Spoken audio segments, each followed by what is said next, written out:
नमस्कार। India speaks daily में आपका स्वागत है। मैं हूं संदीप देव। तो अभी जितेंद्र जी हमारे साथ उत्तर प्रदेश से जुड़ रहे हैं। उत्तर प्रदेश की राजनीति में बड़ा भूचाल आया हुआ है। आप समाजवादी इत्र की सूचना तो आपको मिल ही रही होगी। अब इनकम टैक्स डिपार्टमेंट ने अखिलेश यादव के एक बड़े प्रिय बिल्डर को पर भी हाथ डाला है। जितेंद्र जी मतांतर से हैं, आप सब परिचित हैं। जितेंद्र जी आपका स्वागत है। जितेंद्र जी, आज एक और अखिलेश का जो नजदीकी बिल्डर है अजय चौधरी, उस पर इनकम टैक्स का रेड हुआ है। तो समाजवादी इत्र की दुर्गंध बड़ा दूर तक जी, पहुंच जी। रही है।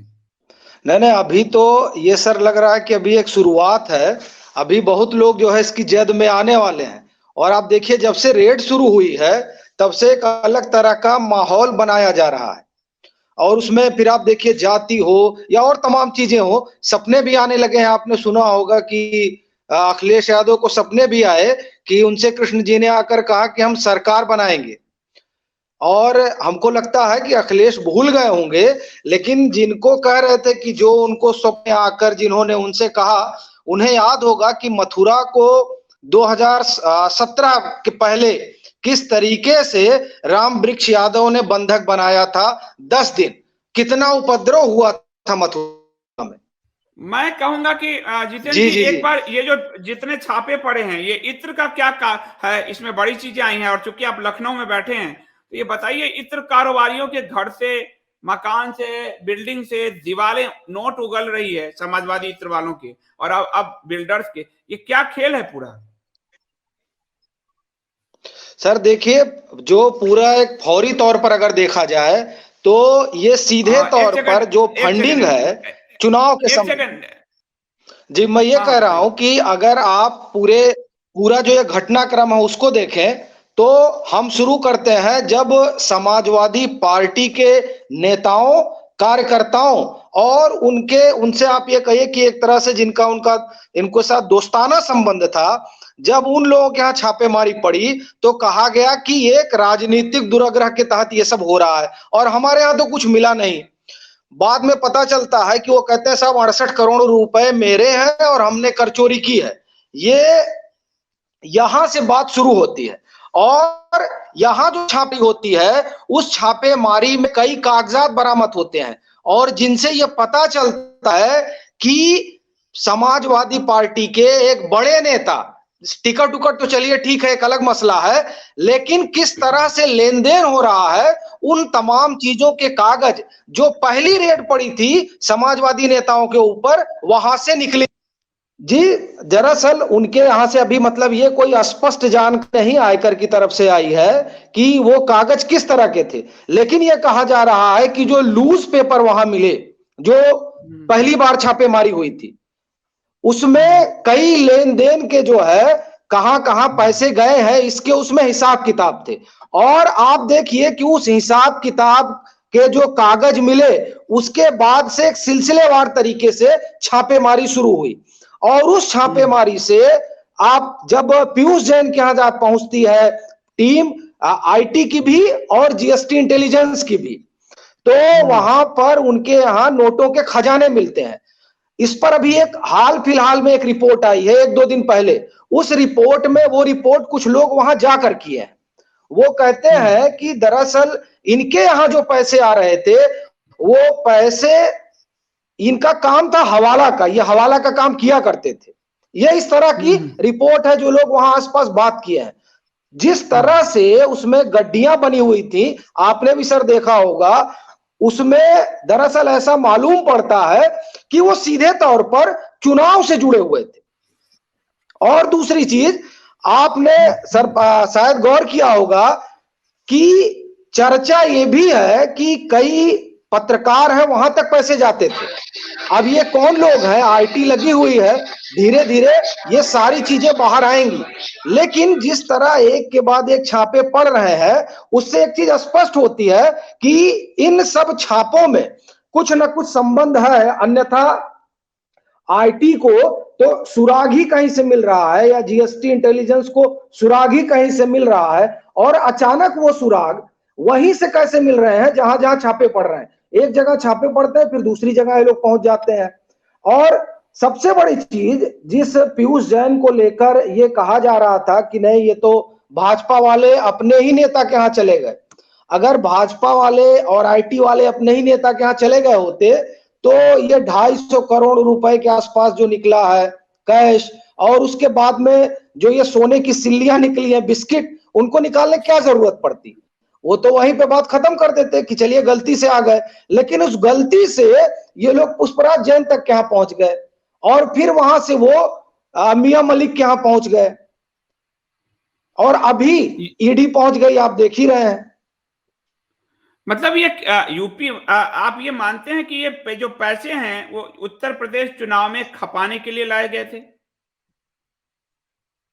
जी एकदम, मेरी जो जो इनकम टैक्स से जुड़े हुए लोग हैं उनमें अगर हम ये कहें कि उनका ये मतलब सर इतना कैश का क्या मतलब है सर, 199 करोड़ रुपए मतलब 200 करोड़ रुपए के आसपास कैश आपके घर में रखे हुए हैं, वो बंडल बताते हैं और वो नोट बताते हैं कि दरअसल जब आप लोग बुलाए जाएंगे 2000 के नोट बांटे नहीं जाएंगे, 500-500 के नोट बांटे जाएंगे।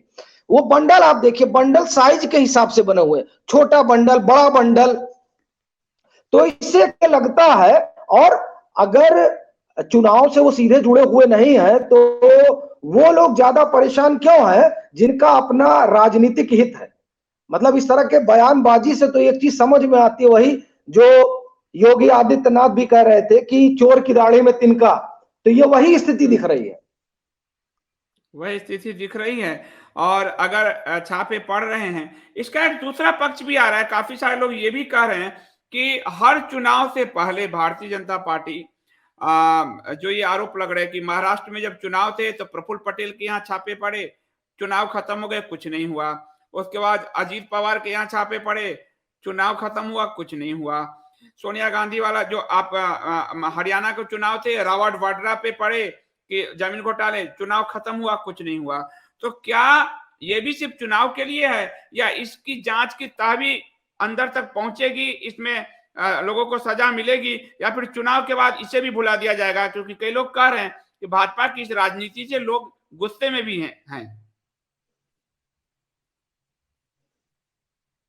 सर आप जो ये सवाल कर रहे हैं, मैंने एक इनकम टैक्स के अधिकारी है उनसे हमने पूछा कि आप ये बताइए, आप लोगों के ऊपर ये सीधा आरोप लग रहा है कि आप जो है वो जिसकी सरकार रहती है उसकी बीन पर नाचते हैं और उसी तरह से आप लोग काम करते हैं। तो उन्होंने कहा कि अगर इस तरह जो लोग ये आरोप लगा रहे हैं, खासकर राजनीतिक दल, अगर उनको लगता है कि नहीं चुनाव के समय ये सब होता है तो उनको कायदे से इसकी कंप्लेन करनी चाहिए। एक बात, दूसरा वो कहते हैं कि जब छापेमारी हुई, छापेमारी में अगर चीजें निकल रही हैं और आप मान रहे हैं कि हाँ ये काला धन है, जैसे कि पीयूष जैन वाले मामले में पीयूष जैन ने कहा कि आप जो है 52 करोड़ रुपए काट लीजिए और बाकी हमको वापस कर दीजिए। उसी तरह जो जब पहली छापेमारी हुई थी समाजवादी नेताओं के यहाँ, तो एक नेता ने कहा था कि साहब हमारा है ये 68 करोड़ में और जो है वो बनता है काट लीजिए और हमको दे दीजिए। वो उन लोगों का ये तर्क है पहला कि अगर ये समय को लेकर इनको दिक्कत है कि समय में नहीं होनी चाहिए तो कायदे से इसके लिए उनको कंप्लेन करनी चाहिए कि नहीं इस समय पे हमारी छापेमारी नहीं होनी चाहिए। दूसरा, वो ये तर्क देते हैं कि जब ये कहा जाता है कि नहीं उसके बाद चीजें ठंडी पड़ जाती है, तो वो कहे कि क्या अभिषेक बनर्जी के ऊपर जो कार्रवाई चल रही है क्या वो बंद हो गई, ये इस तरह का उदाहरण। फिर जो ईडी की कार्रवाई चल रही थी महाराष्ट्र के कई नेताओं के ऊपर, क्या वो बंद हो गई। वो ये कहते हैं कि दरअसल मनी ट्रेल एक लंबी चीज होती है, मनी ट्रेल में समय लगता है, तो लोगों को लगता है कि नहीं ये छापेमारी उस टाइम हुई और उसके बाद में चीजें अब जो है ठंडे बस्ते में डाल दी गई। उन लोगों का कहना है कि ऐसा नहीं है, मनी ट्रेल में हमको महीनों निकल जाते हैं, क्योंकि सामने वाली सरकार जो है जहां से हमको जानकारी चाहिए वो कितनी मदद करती है और कितना तेजी से मदद करती है, इस पर डिपेंड करता है कि हम लोग इस मामले को कितना तेजी से बढ़ाते हैं। इधर साथ में ये भी हुआ कि इस पूरे माहौल में जब पैसे का पूरा मामला था, चल रहा था, तो एकाएक आप देखिए कि समाजवादी पार्टी जो अभी तक जाति नाम लेना ठीक नहीं है लेकिन मुस्लिम यादव समीकरण से पर खेलती रही है, जीतती रही है, अब वो एकाएक ब्राह्मणों की पार्टी होने के लिए परशुराम जी की मूर्तियां लगवा रही है, मंदिर बनवा रही है पूर्वांचल एक्सप्रेसवे में। तो वो जो 12% ब्राह्मण है उसको वो टारगेट कर रही है। क्या समाजवादी पार्टी के झांसे में वहां के ब्राह्मण आएंगे? सर, सबसे पहला सवाल यह है कि जब अगर हम उत्तर प्रदेश में मोटे तौर पर बात है तो ये ब्राह्मणवाद वाला मसला उछला है विकास दुबे इनकाउंटर के बाद। ये कहा जाने लगा कि नहीं, ये इनकाउंटर फर्जी है। उसके बाद और ये एक नरेटिव गढ़ा गया कि नहीं, ब्राह्मणों का बड़ा उत्पीड़न हो रहा है। उस नरेटिव को गढ़ने वाले लोग जब सुप्रीम कोर्ट पहुंचे और कोर्ट ने कहा कि नहीं ठीक है, चलिए इसकी जांच करा ली जाए, जब उसकी जांच होने लगी और ये बाकायदे से रिपोर्ट है जांच कमेटी की कि जब हम लोग इस मामले पर जांच करने लगे कि क्या ये इनकाउंटर फर्जी है, तो कोई वहां ये बताने नहीं पहुंचा। अब आप देखिए, इसको फर्जी कहने में समाजवादी पार्टी के नेता, चाहे बसपा के नेता, ये सभी लोग सबसे आगे, और कांग्रेस के हो, ये तमाम लोग और कई बुद्धिजीवी और हमारी आपकी बिरादरी के लोग ये आरोप लगाते रहे। लेकिन वहां पर जब जांच बैठी तो उस जांच में कोई ये एविडेंस देने नहीं गया कि नहीं साहब ये इनकाउंटर फर्जी है। और वो वही एक प्रकरण है जिससे ये नैरेटिव बिल्डअप होना शुरू हुआ और फिर इस पर सियासत शुरू हुई, सियासत पहुंची परशुराम तक। और फिर आप देखिए कि जब ये परशुराम की इन्होंने मूर्ति लगाई, लेकिन परशुराम के जो वंशज हैं जिन्हें ये कहते हैं कि नहीं वो ब्राह्मण हैं, उन ब्राह्मणों को लेकर जो जिसको कहा जाए कि समाजवादी पार्टी सबसे अपने आप को हुआ बता रही है, उन्हीं के कार्यकाल में अभी जो मुख्य सचिव आए हैं, उनके कार्यकाल में मुख्य सचिव डीएस मिश्रा, वो 2010 से 2012 तक प्रमुख सचिव थे मुख्यमंत्री कार्यालय, जब बहन मायावती की सरकार थी। 2012 में 15 मार्च 2012 अखिलेश यादव की सरकार आती है और डीएस मिश्रा बेटिंग में चले जाते हैं। ये आप देखिए कि कितना ब्राह्मणों को लेकर ये लोग परेशान हैं। और उसके बाद आप ये समझिए सर कि 2-3 महीने अगर छोड़ दिए जाए तो बाकी 2014 तक उनको आप ये कहिए कि पोस्टिंग तक कहीं नहीं मिल रही थी। जब 2014 में यहाँ सरकार बदली केंद्र में तो वो डिप्यूटेशन पे चले गए, मतलब वहां जब नरेंद्र मोदी की अगुवाई में सरकार आई, 2 साल तक उनको कोई नहीं पूछा। ये जो आज ब्राह्मणों के पैरोकार बने हुए हैं। फिर सर वही एक मसला है 2013 में वहां जो सेक्रेटरी होम रहे उत्तर प्रदेश में सर्वेश चंद्र मिश्रा को सिर्फ इसलिए सस्पेंड कर दिया गया क्योंकि वो राम की बात करने लगे थे। अब आप राम की बात करिए, अभी वो कह रहे हैं कि हम आएंगे तो राम मंदिर कैसे रुकेगा। खैर उस पर हम नहीं जाएंगे क्योंकि ठीक है आप जो कह रहे हैं, लेकिन ये जो मसला है जो आप परशुराम की मूर्ति लगवा रहे हैं, ये जो आपके कार्यकाल में कम से कम जो ब्राह्मण अधिकारी रहे उनके साथ आपका जो रवैया रहा, उसको आप किस तरीके से देखते हैं? एक बात। दूसरी बात, जिस विकास दुबे को लेकर नैरेटिव करते हैं, क्यों नहीं जब वो कोर्ट की अगुवाई में कमेटी बैठी तो वहां क्यों नहीं बताने गए कि नहीं ये फर्जी है? कोई एक दस्तावेज रखने नहीं गया था, लेकिन नैरेटिव बिल्डअप करने में सबसे आगे रहते हैं ये लोग। एक और मुझे बड़ा आश्चर्य हुआ कि अखिलेश यादव, अकललेश, कई बार लोग को अकललेश कहते हैं, उन्होंने परशुराम जी के लिए कहा कि परशुराम जी किसान और पशुपालक थे। तो उनके पास इतनी नॉलेज तक नहीं है कि परशुराम जी को एक दायरे में केंद्रित करते हैं, पहले राम और परशुराम लड़ाते हैं, फिर उनको किसान, जबकि उनके जो पिता ऋषि जमदग्नि थे वो ऋषि थे और वो ज्ञान गुरुकुल चलाते थे। और परशुराम जी शिक्षा भगवान शिव से शस्त्र अस्त्र की शिक्षा लेने हिमालय चले गए थे। कब उन्होंने पशुपाल, और पशु भी गाय धन जो है राजा से मिलता था उस समय, कब उन्होंने खेती किसानी किया परशुराम जी ने? ये नारा ये पीट रहे हैं अखिलेश यादव, तो क्या अखिलेश यादव दिमाग से बिल्कुल पैदल होते जा रहे हैं कि महापुरुषों को लेके ये अनाप शनाप बकवास करते हैं? सर बड़ी समस्या यह है कि जिनको कहा जाता है कि इनके जो नवरत्न है वो नवरत्न किस तरह से इनको बताते हैं और ये कितना सोचते हैं, ये जो आपने से पूछा है बहुत दिलचस्प बात है कि आप जिसकी प्रतिमा लगा रहे हैं उनके बारे में आपको जानकारी नहीं, और जो ये स्वांग रचा गया था प्रबुद्ध सम्मेलन वाला, उस प्रबुद्ध सम्मेलन में क्या हुआ उसकी अभी तक जब वो शुरू हुआ तो कब शुरू हुआ ये तो सबको पता था, लेकिन वो पहुंचा कहां तक ये किसी की जानकारी में नहीं है। दूसरी बात, जो इनका परशुराम ट्रस्ट एक बनाया इन लोगों के, जो समाजवादी पार्टी से ही जुड़े 3-4 नेता रहे, जिसमें अभिषेक मिश्रा, संतोष पांडे, मनोज पांडे, ये तमाम लोगों ने मिलकर ये ट्रस्ट बनाया। अब अगर ट्रस्ट वालों को ही नहीं पता है कि परशुराम थे क्या, तो अब ये तो भारी समस्या क्रिएट हो गई। और बड़ी दिलचस्प बात आपको बताएं सर कि चर्चा ये भी है कि जो ये ट्रस्ट है, इस ट्रस्ट के जो नेता है, ब्राह्मण नेता, दरअसल उनमें आपस में भारी खटपट रहती है। तो अब उस खटपट में कितनी जानकारी अखिलेश तक ये लोग पहुंचा पाए, वो अपने आप में बड़ा सवाल है। जो उनको ये तक नहीं मालूम है परशुराम जी क्या थे। परशुराम जी को पशुपालक, परशुराम जी को किसान बना के रख दिया। परशुराम जी पूरे जीवन शस्त्र शास्त्र का संधान करते रहे, उन्हें किसान बनाकर पेश कर दिया है। तो अखिलेश यादव को अकलेश यादव ऐसे नहीं कहा जाता। और वो जो ट्रस्ट के लोग हैं, वो असल में टिकट लेने के लिए पांडे जी खेल रहे हैं। उनका भी बहुत ज्यादा परशुराम जी को लेकर कोई अध्ययन ही नहीं है कि परशुराम जी क्या थे, परशुराम जी का दायरा क्या था। परशुराम जी ने सहस्त्रार्जुन से किस बात को लेकर लड़ाई की?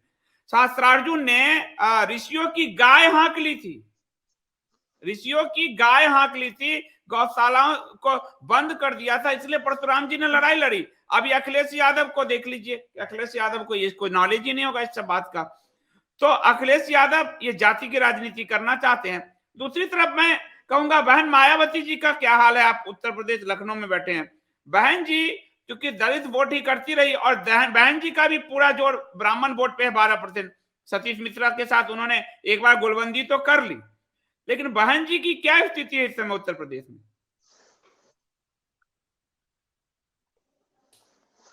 सर देखिए, बहन जी जिस तरह से साइलेंट है, उससे यहां पर दो तरह की चर्चाएं हैं। एक तो चर्चा यह है कि जो बहन जी साइलेंट है, बहन जी इसलिए साइलेंट है क्योंकि वो एक ये परसेप्शन गढ़ा जा रहा है कि मतलब बहन जी साइलेंट, ये लोग बताने की कोशिश कर रहे हैं कि बहन जी साइलेंट है, जबकि उनका काडर बहुत सक्रिय है। जो लोग ये बताने की कोशिश कर रहे हैं वो ऐसा इसलिए कर रहे हैं ताकि चुनाव जो है वो दिखाई दे भाजपा बनाम सपा, जिससे पोलराइजेशन हो और भाजपा जीत जाए, ये एक धड़ा कह रहा है। दूसरे लोग ये कह रहे हैं कि नहीं नहीं, ये दरअसल इन लोगों ने जो है जानबूझकर बसपा को बाहर दिखाने की कोशिश की है, ताकि जो बसपा का वोटर है उसको ये लगे कि अगर बहन जी ठीक नहीं कर पा रही है तो हम भाजपा के पाले में चले जाएं। तो ये जो है, ये भाजपा इस तरह का नैरेटिव सेट करवा रही है कि बसपा खामोश है, बसपा कहीं दिखाई नहीं दे रही। ये दो तरह की चीजें यहां पर चल रही हैं। पर बहन जी की पोजीशन क्या है, पोजीशनिंग उनकी क्या है? क्योंकि चुनाव इतना नजदीक है, और बहन जी का सतीश मिश्रा को भी मैं 1-2 सम्मेलन, वो भी ब्राह्मण सम्मेलन कुछ करते देखा है मैंने, तो उनकी पोजीशनिंग क्या है? वो क्या अनुमान है उनको, कुछ सीटें आएंगी इस बार? सर बहुत मुश्किल लग रहा है। मतलब अगर आप जो लोग टहल रहे हैं, जैसे मैं भी तकरीबन 1-1.5 महीना टहला, तो हमको मतलब बसपा जमीन पर लड़ भी रही है, ये कहीं साफ तौर पर दिखाई नहीं देता। बस ये है कि कुछ जो क्षेत्रीय छत्रप है, अगर उनकी सीटों को हम लोग छोड़ दें तो और जगह पे बसपा कहीं बहुत मजबूत स्थिति में नहीं दिखाई देती है। एक चीज और है, एक अभी पिंकी जी कूदी हैं। पिंकी जी आप समझ सकते हैं, पिंकी जी ने कहा कि हम 40% सीट महिलाओं को देंगे, और पिंकी की पार्टी में, पप्पू पिंकी की पार्टी में महिलाएं उम्मीदवार भी नहीं दिख रही है। तो इस समय उत्तर प्रदेश की महिलाओं की अगर मैं कहूं कि सोच, हालांकि चुनाव के नजदीक आते आते दिखेगा, पर महिलाओं के वोट का कहीं कोई आपको लगता है कि कोई गोलबंदी है महिलाओं की? हालांकि बिहार में नीतीश कुमार के पक्ष में महिलाओं के ज्यादा वोट हैं, खुद केंद्र में नरेंद्र मोदी जी के पक्ष में महिलाओं के ज्यादा वोट हैं, खुद दिल्ली में केजरीवाल के पक्ष में महिलाओं के ज्यादा वोट है। तो महिला वोट निर्णायक तो है। उत्तर प्रदेश में इस बार महिला वोट किधर जा रहा है? सर, अगर आप गौर करिए तो उत्तर प्रदेश का चुनाव अगर हम 2007 से देखें, 2007 में जो उत्तर प्रदेश का चुनाव हुआ था वो कानून और व्यवस्था पर हुआ था। जब मायावती ने ये नारा दिया था चढ़ गुंडों की छाती पर, बाकी हाथी वाथी वाला सब वो लेकर आई थी। 2012 का चुनाव जो हुआ वो भ्रष्टाचार पर हुआ, और 2017 का चुनाव हम ये लोग कहते हैं कि मोदी, लेकिन दरअसल मोदी उस समय गुजरात मॉडल के साथ थे, मतलब वो एक विकास का पर्याय थे। तो 3 चुनाव हम देखे, एक कानून व्यवस्था, एक भ्रष्टाचार और एक विकास। अगर इन तीनों मापदंड पर हम 2022 का चुनाव देखें तो 2022 के चुनाव में कानून व्यवस्था एक बड़ी बात है, और उस लिहाज से महिलाएं खासकर जो 2012 से 2017 का समय देखी है वो ये मानती है कि अब उनके बाहर निकलने में, उनके टहलने घूमने में उस तरह की पाबंदियां घर वाले भी नहीं उसको लेकर करते कि नहीं अभी जाना ठीक नहीं है, या ये समय है, इस समय में नहीं निकलना चाहिए। अब उस तरह की चीजें नहीं होती हैं। और ये जो आपने महिला वाला पक्ष उठाया है, ये एक साइलेंट वोटर होंगी, ऐसा मुझे लगता है, क्योंकि कानून व्यवस्था की अगर हम बात करें तो उसे लेकर वो काफी जो है मौजूदा सरकार के पक्ष में नजर आती है। तो स्वाभाविक सी बात है, 7 बजे पुरुष तक घर से नहीं निकल पाते थे, पत्रकारों के अपहरण हो जाते थे सपा के राज में, जी और तो महिलाएं कहाँ निकलेंगी। और महिलाओं के साथ जो हुआ वो मुजफ्फरनगर दंगा एक उदाहरण है कि जो अपने बहन के बचाने में जो भाई आया उसके साथ ही ये लोग सपाइयों ने दुर्दांतता की, उनकी सरकार ने दुर्दांतता की। तो महिला निश्चित तौर पर पिछले 5 साल में अगर देखें योगी जी के शासन में, तो गुंडों पर बड़ा लगाम लगा है, माफिया पर लगाम लगा है, और महिलाएं सुरक्षित हुई है। मैं इससे अगला प्रश्न ये पूछूंगा जितेंद्र जी कि माफियाओं पर जो ये लगाम लगा है और माफियाओं का जो ये जेल का टिकट कटना शुरू हुआ है, इसमें वहां की जो यूपी की जनता है वो निश्चित तौर पर प्रसन्न होगी, पर उन माफियाओं की जो मौजूदगी सपा बसपा में होती थी वो, और वो पैसे से हो, बाहुबल से हो, वो तो इस बार दिखेगा नहीं। तो सपा बसपा की स्थिति और डाउन नहीं होगी, क्योंकि ये तो बाहुबल से जीतते रहे कई बार। बड़ी चीज यही है कि अगर हम सिर्फ आंकड़े पहले देखें फिर हम इस पर आते हैं। आप देखिए कि 20% का अंतर रहा जब 2017 का फाइनल चुनाव परिणाम आया था। 20-21% के आसपास सपा को मिला था और तकरीबन 42% के आसपास भाजपा को मिला था। अब जब जो लोग उनके साथ खड़े रहा करते थे वो लोग उनके साथ नहीं है, और जिस तरह से जो आप ये कहिए कि गुंडागर्दी को लेकर और उन लोगों को लेकर जो लोग बाहुबल के हिसाब से सीट निकालने का मद्दा रखते थे समाजवादी पार्टी के पक्ष में, वो लोग अब उस स्थिति में रहे नहीं। यही कारण है कि ये तमाम तरह के गठबंधन किए जा रहे हैं। आप देखिए कि 1 दर्जन पार्टियां होंगी जिनके साथ अखिलेश यादव जुड़ रहे हैं, तकरीबन 1 दर्जन पार्टियां, और समाजवादी बसपा का तो समझ में नहीं आ रहा है कि ये लोग कहां जा रहे हैं। बीच में आप देखिए प्रबुद्ध सम्मेलन वगैरह बसपा ने शुरू किया था सतीश चंद्र मिश्रा की अगुवाई में, लेकिन उसके बाद से अगर आप ये कहिए कि जमीन पर कहीं वो लोग उस समय बड़ी चर्चा हुई थी, लेकिन उसके बाद से चर्चा में ये लोग कहां गायब हो गए उसका पता नहीं। तो ये जिस तरह से एक दिखाई नहीं दे रहे हैं और दूसरे अपनी जमीन बचाने के लिए जिस तरह से गठजोड़ कर रहे हैं, और उस गठजोड़ में भी बड़ा बेमेल होता दिखाई दे रहा है। पश्चिम में हम अगर पश्चिम की बात करें तो पश्चिम में जाट को साधने के लिए ये लोग आरएलडी के साथ जा रहे हैं। बड़ी आप जो वहां लोग टहल रहे हैं पश्चिम में, वो लोग ये मतलब पूरे भरोसे के साथ नहीं कह पा रहे हैं कि जाट का वोट आरएलडी को जाएगा, ठीक है, लेकिन वो सपा को जाएगा या नहीं जाएगा, ये अपने आप में बहुत बड़ी जो है बड़ा सवाल ये बना हुआ है। इसी तरह ये जो गठबंधन हो रहा है, ये गठबंधन ये बताता है कि इनकी मजबूती कितनी है। और वैसे भी ये जाति के आधार पर पार्टी बनी थी, ये खुद को पिछड़ों का सबसे बड़ा नेता मानते थे। अगर ऐसी स्थिति थी और है तो इस गठबंधन की क्या जरूरत है? क्योंकि ये गठबंधन जिसको एक सीट भी नहीं आती है उसके साथ गठबंधन किया जा रहा है। तो इससे एक चीज स्पष्ट है कि ये जो बुलडोजर चला उसने काफी नुकसान पहुंचाया समाजवादी पार्टी को। यानी सारे माफियाओं पे बुलडोजर पर जो चला योगी सरकार ने चलाया, जनता उससे खुश है, समाजवादी की जमीन खिसक गई है। जी जी।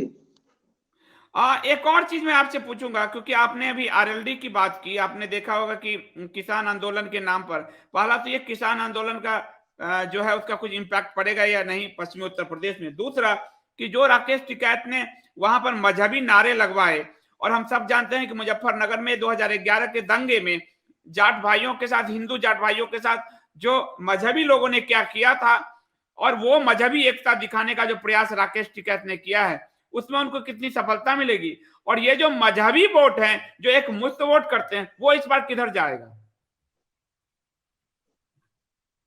नहीं सर, मजहबी वोट वाला तो एकदम क्लियर है, उसमें तो हमको नहीं लगता कि किसी को कोई संदेह होगा। मजहबी वोट एकदम क्लियर है कि वो किधर जाएगा। उन्होंने एकदम तय कर रखा है कि साइकिल पे वो गिरना है, ये एकदम स्पष्ट दिखाई दे रहा है। लेकिन जो बात आप ये कह रहे हैं कि किसान आंदोलन, और किसान आंदोलन हम ये नहीं कहेंगे, हम ये कहेंगे कि जब राकेश टिकैत गाजीपुर बॉर्डर पर रोए तो वो जातीय अस्मिता जो है वो पैदा हुई और उसने जाटों को लामबंद किया। सवाल यह है कि अगर ये इतने ही भारी नेता है तो चुनाव इनको लड़ जाना चाहिए। चुनाव लड़ जाएंगे, बात समझ में आ जाएगी कि क्या स्थिति है। ये जो सर जो 5 सितंबर 2021 जो ये महापंचायत हुई, उस महापंचायत ने जो एक तरह से कहिए, जो लोग कोशिश कर रहे थे कि विभाजन को पाट दिया जाए, वो ऐसा लगता है बढ़ा है। और ये हम आप नहीं कह रहे हैं, ये उस समय बसपा सुप्रीमो का बयान आया। बसपा सुप्रीमो ने कहा कि नहीं, एकता और भाईचारे की बात तो ठीक है, लेकिन जब आप वहां इकट्ठा होते हैं और 2013 को याद करते हैं तो वो जख्म भी कुरेदे जाते हैं। तो इससे स्पष्ट है और कि पश्चिम में जो है, जो ये मजहबी एकता की बात कर रहे हैं, उसमें खुद पार्टी के लोग जो वहां पर सक्रिय हैं, वो जो अपने आप को किसानों का भारी नेता कहते हैं वो, और आरएलडी इस बात को लेकर पूरी तरह से आश्वस्त नहीं है कि ये मजहबी एकता हो पाएगी या नहीं हो पाएगी। और एक आपको दिलचस्प चीज बताऊं कि यहां खूब चर्चा हुई कि जयंत ये चाहते हैं कि उनको डिप्टी सीएम बनाया जाए। अब सवाल ये है कि ये बंटवारा होगा कैसे सीटों का, और क्या डिप्टी सीएम वाली बात होगी या फिर ऐसे ही गोलमोल रहेगा। क्योंकि अभी तक आप देखिए कि क्या सीटें कितनी मिलने वाली हैं, इसका सिर्फ अभी लमसम चल रहा है कि हाँ इतना होगा इतना होगा, कुछ स्पष्ट अभी सामने नहीं आया है। एक बात और मैं पूछूंगा, अभी जो सुप्रीम कोर्ट ने ओबीसी आरक्षण पर फैसला दिया था और कहा था कि ओबीसी आरक्षण पे जातियों को निर्धारित करने का अधिकार केंद्र के पास है और राज्य जो कर रही वो अवैध है। इसको भारत की सरकार ने, मोदी सरकार ने इसको संसद में पलट दिया और अब राज्यों को भी अधिकार दिया कि वो भी जिस जाति को चाहे ओबीसी लिस्ट में डालें। उसके बाद भारत सरकार ने, मोदी सरकार ने अपने ओबीसी मंत्रियों की एक विशेष बैठक की और उसको प्रचारित किया कि हम ओबीसी मंत्रियों की बैठक कर रहे हैं। और उत्तर प्रदेश में जो आप देखेंगे कि हवा दिया गया मौर्य जी को, जो हमारे उप मुख्यमंत्री हैं, कि ओबीसी नेता नाराज हैं। तो इस स्थिति में ये जो, हालांकि मैं हिंदुत्व को मानता हूं, लेकिन ओबीसी वोटरों की क्या स्थिति है इस समय उत्तर प्रदेश में, यदि अभी इसका आकलन करें तो? सर 2-3 चीजें हैं। अगर आप ये देखिए कि अगर हम ओबीसी वोटर की बात करें तो जो मैं समझ पाया हूं, ओबीसी वोटर में नाराजगी की ये लोग जो बात कर रहे हैं वो हो, देखिए सर, नाराजगी हर सरकार से होती है, ऐसा नहीं है कि सरकार है तो नाराजगी नहीं होगी। सवाल ये है क्या नाराजगी वो इतनी बड़ी है जो जिसे ये लोग एक फैक्टर बना रहे हैं ओबीसी, क्या वो नाराजगी इतनी बड़ी है कि 2012 से 2017 या उसके पहले वो लोग जिन्होंने पिछड़ा के नाम पर पार्टी बनाई और वहां पर सिर्फ एक जाति का या 2 जातियों का प्रभुत्व रहा, तो वो प्रभुत्व जो है और उस समय जिस तरीके से व्यवहार हुआ, वो व्यवहार और वो प्रभुत्व वाली बात लोग भूल जाएंगे, ये हमें समझ में आता है कि मतलब ऐसा मुमकिन नहीं है जैसा कि बताया जा रहा है। सर, जो यहाँ अगर हम अब उस तरह से जाति पे जाना ठीक नहीं होगा, लेकिन जिस जातिगत गोलबंदी की बात पिछड़ों में की जा रही है, वो जिन एक दो जातियों का, वो चाहे पिछड़ों की रही हो और चाहे दलित की रही हो, जो एक दो जातियां सरकार बनने के बाद प्रभुत्व में रही, उनसे आज भी वो लोग दूरी बनाने की पूरी कोशिश कर रहे हैं। जिन लोगों को, हेलो, हाँ हाँ, आवाज आ रही है, बताइए बताइए। जी, मैं ये कह रहा था कि जी, ये जो हम लोग ओबीसी की बात कर रहे हैं, तो इसमें सबसे बड़ी चीज ये है सर कि जो जो लोग जाति के आधार पर जिन लोगों ने पार्टियां बनाई, वहां जब उनकी सरकार रही, तो उनकी सरकार में महज दो चार लोगों को ही फायदा पहुंचा, दो चार जातियों को ही। हम्म। हेलो, तो हाँ हाँ, आ रही है आवाज। ओबीसी का अगर मैं रुझान कहूं तो वो भाजपा का तो सबसे बड़ा वोटर वर्ग है। वो तो उसमें मुझे तो, हालांकि मैं दूर हूं यूपी से, पर मुझे तो उसमें कहीं कोई दरार दिखती नहीं है तो कि सपा बसपा कुछ कर लेंगे ऐसा। तो आपका क्या आकलन है इस ओबीसी वोट को लेकर? नहीं सर, दरअसल जिसे हम राजनीतिक हिस्सेदारी कहें, तो वो राजनीतिक हिस्सेदारी दरअसल उनको इसी दौरान मिली। ये एक बड़ी चीज है। हम्म। ये बड़ी चीज है कि उनको सही में राजनीतिक हिस्सेदारी, नहीं तो अपने अपने जातीय कुनवे को लेकर लोग बढ़ रहे थे। और उत्तर प्रदेश में जो है पहली बार जब जी, हिंदुत्व के नाम पर लोग गोलबंद हुए हैं और उसमें जातीय जो है उनको हिस्सेदारी भी मिली है, तो ये एक बड़ी बात है। कि दूसरा मैं आपसे पूछना चाहूंगा कि मीडिया का एक आकलन लेते हैं। मीडिया आपने देखा होगा कि जब भी चुनाव का वो सर्वे करती है, प्री जी, पोल सर्वे करती है, तो सर्वे में सबसे पहले वो आप देखिएगा स्टार्ट करेगी कि भाजपा जी, इतना से जीत रही है, कम आंकड़े लेके जाएगी। तो शुरू में बड़े लोग खुद होते भाजपा जीत रही है, और धीरे धीरे धीरे लाके आपको एक समान या पीछे कर देती है। तो मीडिया सर्वे के जरिए ये खेल शुरू कर चुकी है। आपका क्या आकलन है? आप अभी लखनऊ में हैं, यूपी में रह रहे हैं, क्या आकलन है कि उत्तर प्रदेश में भाजपा को कितनी सीटें जा सकती है, और मीडिया जो ये आकलन कर रही है वो कितना सही है, कितना गलत है?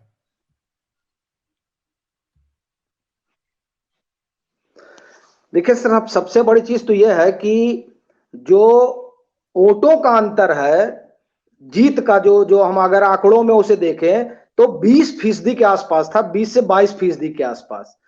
आप 20% वोट आप पाटेंगे तब आप भाजपा के बराबर पहुंचेंगे। मतलब 21% वोट मिले थे समाजवादी पार्टी को। अब अगर उनको 20% वोट मिलते हैं, तब वो 41% वोट पर पहुंचेंगी, मतलब तब वो भाजपा के बराबर आएंगी, तब मैच टाई होगा। और 43 जब आएगा तब वो सीटें कन्वर्ट होंगी। जी, इसका मतलब ये हो गया कि समाजवादी पार्टी को अभी तकरीबन 24 से 25% वोट चाहिए। और जादू की छड़ी को नहीं लगता है कि अखिलेश यादव के पास है कि वो 24 से 25% वोट ला पाए, वो भी तब जब उत्तर प्रदेश में योगी आदित्यनाथ है और उनका उनके उनके कालखंड में जो कानून व्यवस्था की स्थिति रही या जो विकास की स्थिति रही। और सबसे बड़ी चीज यह है कि यहां पर 15.5 करोड़ के आसपास वोटर हैं, जिसमें 7 करोड़ महिलाएं हैं। और वो महिलाएं जो 2012 से 2017 या उससे पहले जब भी सरकारें रही, वो अपने आप को कानून व्यवस्था के लिहाज से वो अपने आप को असुरक्षित महसूस करती रही, उनको भी वोट डालना है 2022 में। वो 7 करोड़ है। ये फासला वो कैसे पाटेंगे, ये सर बहुत बड़ा सवाल है। हालांकि जो सर्वे आ रहे हैं, उस सर्वे में हमको लगता है कि इन चीजों को इग्नोर किया जा रहा है। ये तो मुझे लग रहा है सर्वे में खेल किया जा रहा है, मीडिया खेल करती रही है। और आप जानते हो, नहीं, यूपी में रहे हो आप, पत्रकारों को 50,000 रुपया महीना पेंशन से लेकर बड़े बड़े बगीचे वाले मकान से लेकर 2 BHK तक ये सपा बांटती रही है। ये तो किसी से छुपा थोड़ा ही है। जी,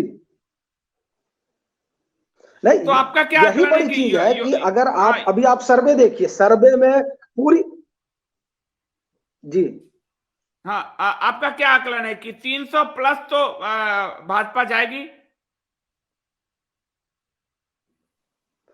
देखिए सर, अभी अभी की जो मौजूदा स्थिति है, अगर हम आपका और अपना सर्वे ना देखें, हम वो सर्वे देखें जो सर्वे प्रायोजित तरीके से दिखाया जा रहा है, उस सर्वे में भी भाजपा 250 प्लस जा रही है। उस सर्वे में भी, जो उनका उन लोगों का अपना सर्वे है, जबकि उस सर्वे में एक मुद्दा सिर्फ बनाया जा रहा है, वो ये कि पिछड़ा और ब्राह्मण, वो इस मुद्दे पर चल रहे हैं। और इस मुद्दे पर चलने के बाद भी वो ये कह रहे हैं कि भाजपा सरकार बना रही, मतलब वो 250 पा रही है।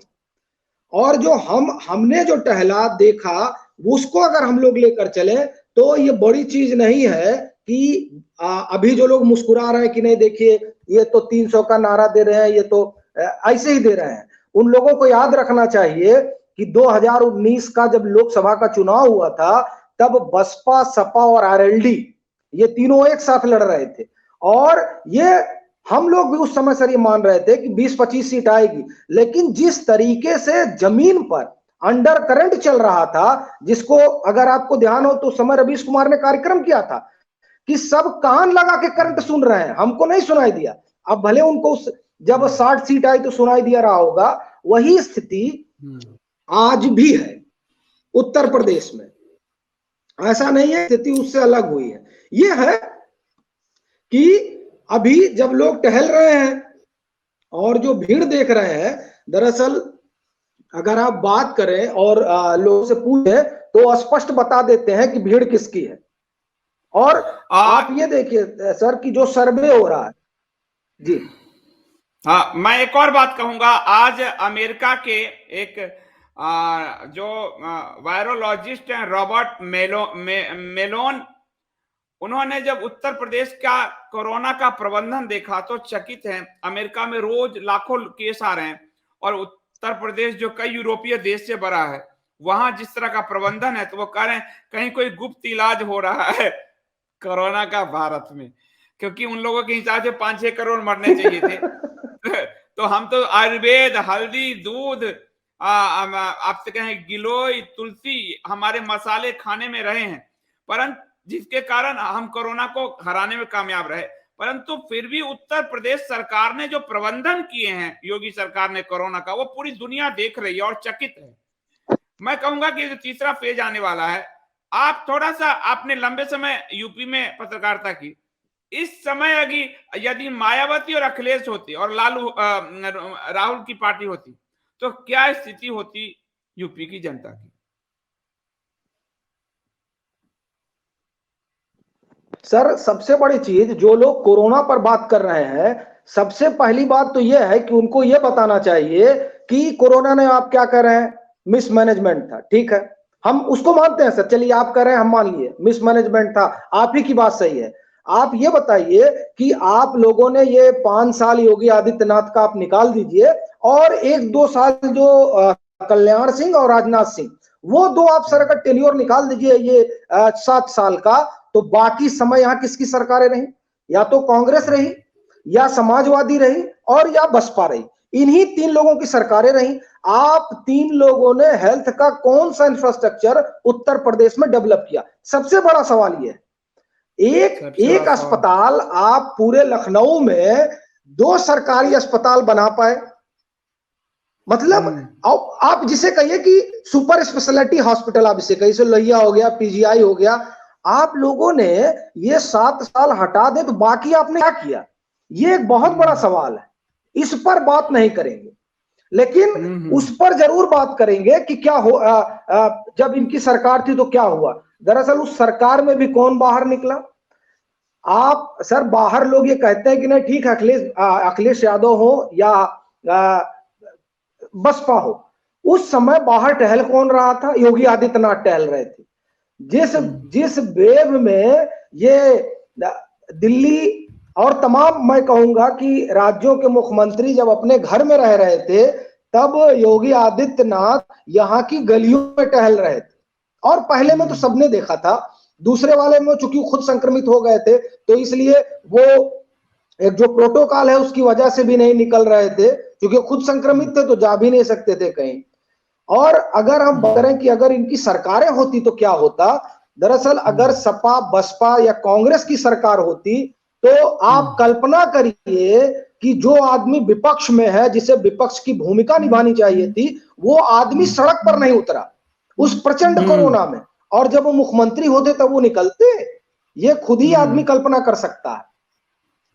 सही बात कर रहे हैं। तो उत्तर प्रदेश का जो चुनाव है वो लगातार अब इंटरेस्टिंग मोड में आता जाएगा ज्यों ज्यों चुनाव नजदीक आएगा। अभी तारीख की हालांकि घोषणा नहीं हुई है, पर जिस तरह से सारी पार्टियां अलर्ट हैं, सजग हैं, लोकार्पण हो रहे हैं, एक दूसरे पर हमले हो रहे हैं, वो दिखा रहा है कि उत्तर प्रदेश का चुनाव आरंभ हो चुका है। चुनाव आयोग बीच में अपनी तिथि की घोषणा करेगा। और मैं जितेंद्र जी से अनुरोध करूंगा कि वो उत्तर प्रदेश का विश्लेषण, चूंकि उत्तर प्रदेश में लेकर अक्सर जो है जब भी कुछ नई बात हो तो दोपहर 3 बजे इंडिया स्पीक डेली के दर्शकों के साथ जरूर बांटे। और मैं लोगों से कहूंगा कि जितेंद्र जी का जो चैनल है, काफी लोग उस पर जुड़े हैं, आप सब मतांतर को जरूर लाइक कीजिए, क्योंकि उत्तर प्रदेश की विश्वसनीय खबर वहां आपको मिलेगी। जितेंद्र जी, आप भी कुछ कहना चाहते हैं? सर, मैं यही कहूंगा कि एक तो जो आप सभी लोग मतांतर से जुड़े उसको सब्सक्राइब करें, और अभी उत्तर प्रदेश को लेकर जिस तरह से मैं ये कहूंगा कि योगी आदित्यनाथ के खिलाफ जिस तरह से यहाँ अभियान चले, एक नरेटिव गढ़ने की कोशिश हो रही है, और हम लोग वो कोशिश ये कर रहे हैं कि वो नरेटिव किस तरह से तोड़ा जाए। और ये जानबूझकर ये कुछ लोग हैं जिन्हें मैं ये नहीं कहूंगा कि उनका नाम लेना ठीक नहीं है, लेकिन कुछ लोग हैं जो हमारी बिरादरी के लोग हैं, वो एक अलग तरीके का अभियान चला रहे हैं, और उस अभियान में तमाम उन चीजों को खारिज कर रहे हैं जो दरअसल योगी आदित्यनाथ के खाते में जानी चाहिए। वो हर चीज को मसालेदार बनाने की कोशिश होती है, जिसका ना मैं ये कहूंगा राजनीतिक तौर पर तो लाभ नहीं मिलने वाला है, लेकिन एक सनसनी फैलाने वाली बात जरूर होती है। सर, मैं एक चीज चलते चलते आपसे कहूंगा कि आप ये देखिए कि हमारी जो बात हुई लोगों से, ये जो जानवर चोरी बहुत हुआ करते थे 2012 से 2017 के बीच, और ये सर सिर्फ पूरब की बात नहीं है, पश्चिम की वो जातियां जो अपने आप को वहां पर, वो अपने आप को क्या, वो भले से ही पिछड़े में आते हैं, लेकिन उनको ना राजनीतिक हिस्सेदारी मिली और ना विकास में उनकी सहभागिता हो पाई। वो लोग उस समय इतने दुखी रहा करते थे। मैं सर आपको 2017 की बात बताता हूं, जब चुनाव एकदम पीक पर हुआ करता था, हम लोग टहल रहे थे, ये जो इनका बेल्ट है, जिनको जो आप कहिए कि सपा का बेल्ट है, ये एटा इटावा, यहां पर जो और बिरादरियां हैं वो इस बात से दुखी रहा करती थी कि साहब हम शाम को हम निकल नहीं सकते हैं, और मवेशी सब उठा ले जाते हैं, कौन ले जाता है अंडरस्टूड है, मवेशी गायब हो जाते थे।